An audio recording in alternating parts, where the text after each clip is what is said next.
So I've been busy making work schedules for you, and now I'm going to show you how to insert a column to total the hours for each week. We're assuming that the week goes from Monday to Sunday, and so I'm going to insert a column in between the Sunday and the Monday and total up these hours. The other thing I'd like to point out is I have 9 employees possibly here, but I have the word end in this in column A, and you can put as many rows as you want, and it will continue to calculate for those until it reaches the word end. Okay, so let me run this for you. I'm just called it total.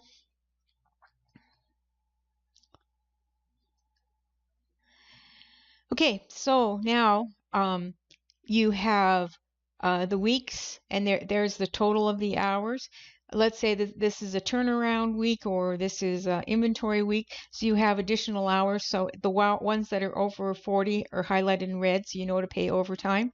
And then it continues on. I just did this for a few so you could see, but there it goes, and it's very handy.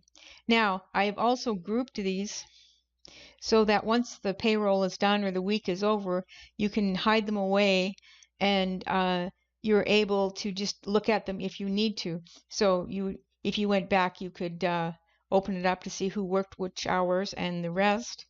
So, and then I have this locked so that if you wanted to find out employee 1 and they worked 48 hours in week 21, and they worked 30 hours in week 30 or in week 22.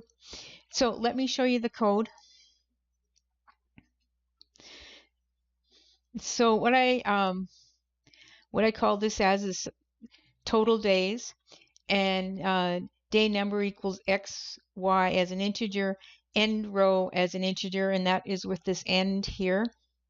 I've set range, and then I'm searching for the end, and then the end row equals the row that the end is located on. Now I've started this from day 8, and that's because with a new column it's searching back 7, it's offsetting 7 columns to total, and if we don't have 7 columns it's going to cause an error message. So from x equals 8 to x equals 30, day number, and that's the day number that we have running along here, the Sunday, Monday, Tuesday, that type of thing, 1, 2, 3. Now day number equals cells, and day number, if day number equals 2, so if it equals Monday, then it's going to insert an entire column before that.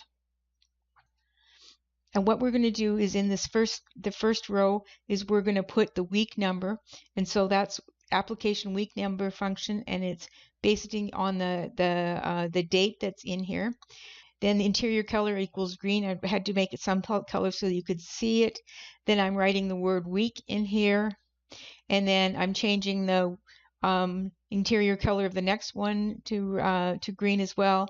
And then I'm putting total hours in the column here. Color equals color equals 4, some more green. And then I'm going from Y until end row, so it keeps calculating until it gets to end row.